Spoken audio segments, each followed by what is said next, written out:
As influências, vamos dizer assim, que me favoreceram a ser um desenhista, um pintor, começou na minha casa, com meu pai médico, um desenhista fabuloso, porque papai, sendo médico, ele era um bom anatomista. E com isso, ele passava alguns ensinamentos. Ele era também ilustrador do Correio das Artes, da União, de livros de amigo dele, como de Valfredo Rodrigues, Sombras e Ladeiras da Cidade. O clima de uma casa ligado à música, à pintura, a histórias, me levou a ter uma consciência mais ou menos de mundo.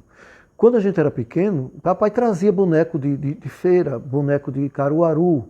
Essas coisas também deu a noção da criação do povo, da criação popular, dos folguedos, de Jacques do Pandeiro. E por aí eu quero chegar ao ponto seguinte. A gente vai se sintonizar no futuro próximo com as influências também de uma época política que meus irmãos, Sérgio e Zezinho, eles gostavam demais dos pintores mexicanos. Sérgio era mais a vertente dos franceses. Trazia livro de Gauguin para mim, Zezinho trazia Diego Rivera, Orozco, Siqueiros. E eu ficava olhando. Papai era mais clássico. Ele tinha, assim, paixão pelas mãos de Duret, as mãos de Dumier, mostrava desenhos de anatomia de Miguel Ângelo, da Renascença, né? Essa confusão na cabeça de uma criança veio praticamente clarear com meus exercícios diários. Com 10 anos eu já tinha estojo de pintura, pintava a óleo. Então, quando apareceu o setor de artes plásticas em 1965, 66, na época do Dr. Mário Bossi Porto, eu tive um grande mestre, que é o meu amigo, o artista Raul Córdola. E junto com o Raul, no centro era de formação muito livre, era um ateliê livre. Hoje eu vejo que esse nome workshop estava muito próximo daquele ateliê, porque a gente circulava em xilogravura, Breno Matos na escultura, e tinha muita gente que vinha de fora. Lazzarini era um italiano fantástico, que ensinava técnica, tempera, vamos dizer, a cozinha da arte. Eu ainda, quando sinto o cheiro de cera de abelha, eu me lembro da encáustica, do gesso, as esculturas, os moldes, a cerâmica, a xilogravura, tudo isso a gente passou. Essa formação foi cristalizando com exposições infantis, juvenis. Fui para Ribeira, em Olinda, conheci artistas como Adão Pinheiro, que eu me lembro de Adão Pinheiro, Tiago Amorim. Mais tarde, João Câmara, paraibano, passou por lá, ensinou também no Centro de Arte. Roberto Lúcio já foi meu contemporâneo, junto comigo. Eu passei a dar umas aulas no lugar das aulas dele, que ele teve que fazer uma viagem. Eu tive a experiência de professor. Passaram várias pessoas hoje que são artistas, passaram por esse Centro de Arte. Consegui me inscrever em salão nacional, muito novo, o Salão de Arte Nacional, no Ministério da Educação e Cultura do Rio de Janeiro, em 67, eu tinha 17 anos. Passei, que era um rigor, uma seleção dessa. Hoje eu vejo uma criança, 17 anos.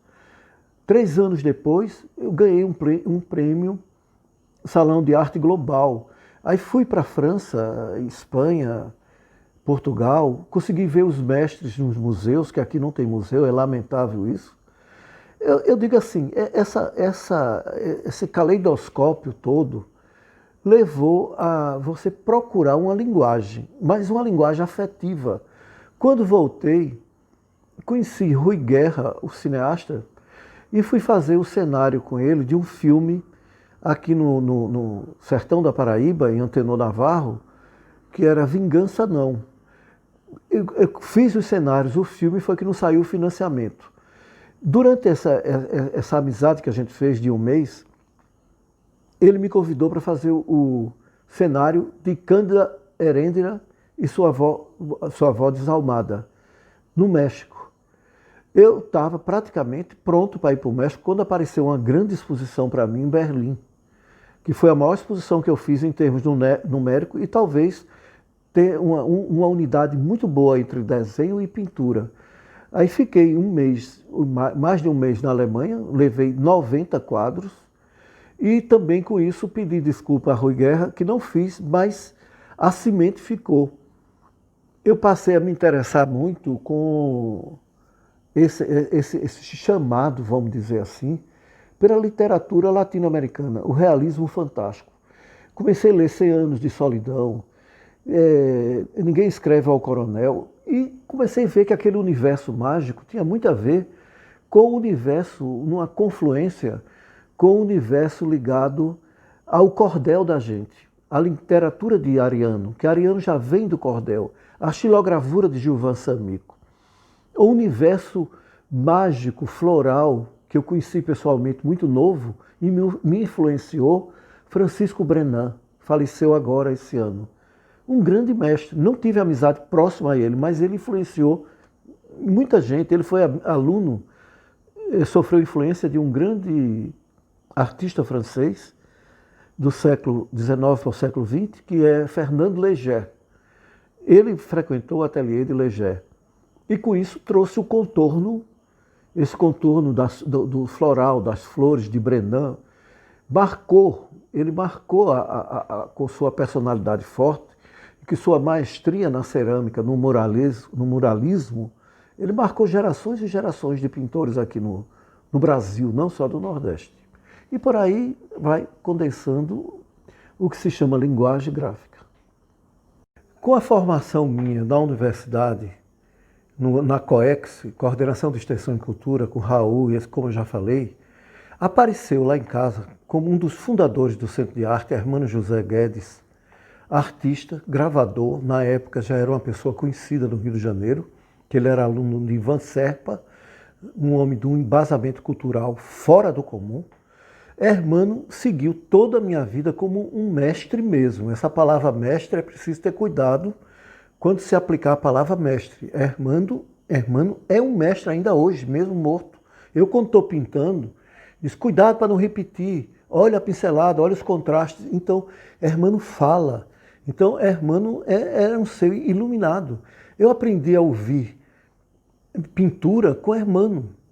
Então, ele, em tudo na vida, ele não era ele mostrando o quadro, não. Ele mostrando a estética do dia a dia, ele mostrando a natureza, ele mostrava como fluir a alma de um artista, que era ele.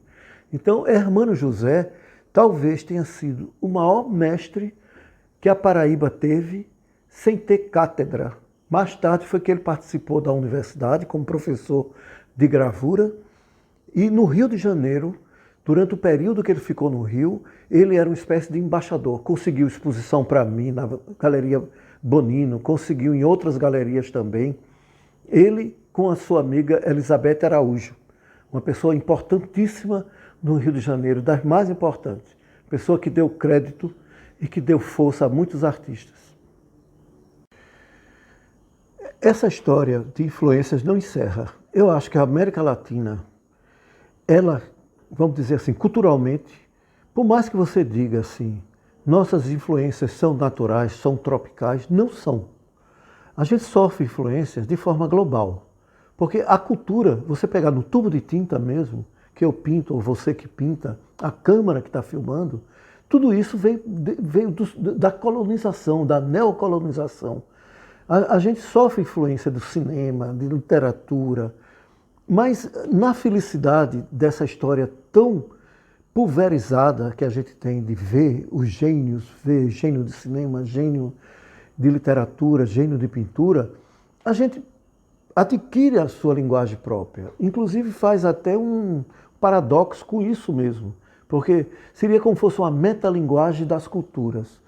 Então, mais tarde, eu tive influências também dos movimentos estudantis, participava de passeata, fazia temas políticos, trabalhei em jornal, fazendo charges políticas, que eu faço até hoje.